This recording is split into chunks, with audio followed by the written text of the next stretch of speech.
As a woman and a woman professor in science, there are many uncomfortable experiences that you have to deal with. They come up quite often. Sometimes I will go into meetings and I'll be the only woman in a meeting, and that's not an uncommon occurrence.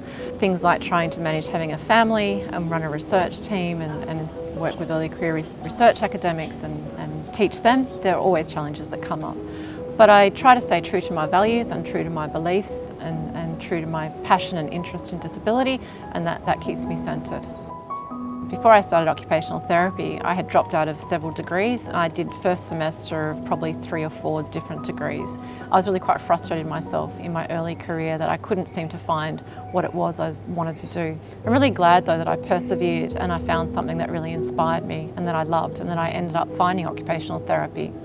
And that was a really important journey that I actually probably had to go on. And I think the winner of the game is not the smartest, the brightest. It's actually that determination of just never giving up and just keeping going in the face of adversity.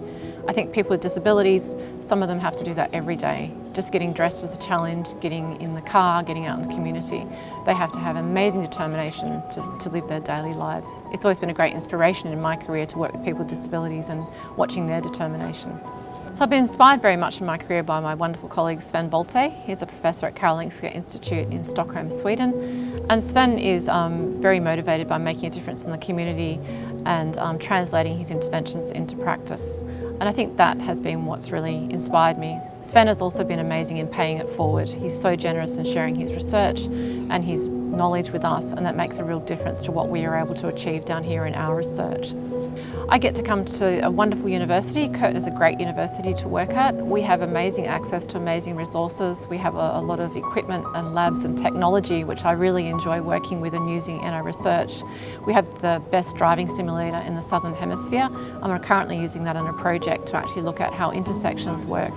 So I love the fact that we can do stuff in a theoretical space that actually informs the community and makes the world a better place out there in the real world. I think as an academic, the most important life lesson I've learned is never giving up.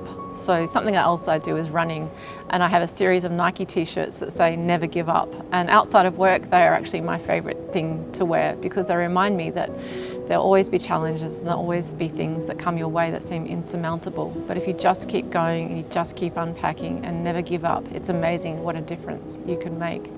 So my ultimate career goal is to make the world a better place for autistic individuals and to inspire more women to take up careers in science and to take their beautiful minds and to make a real difference in what we're doing in the science field, because we have so much to contribute.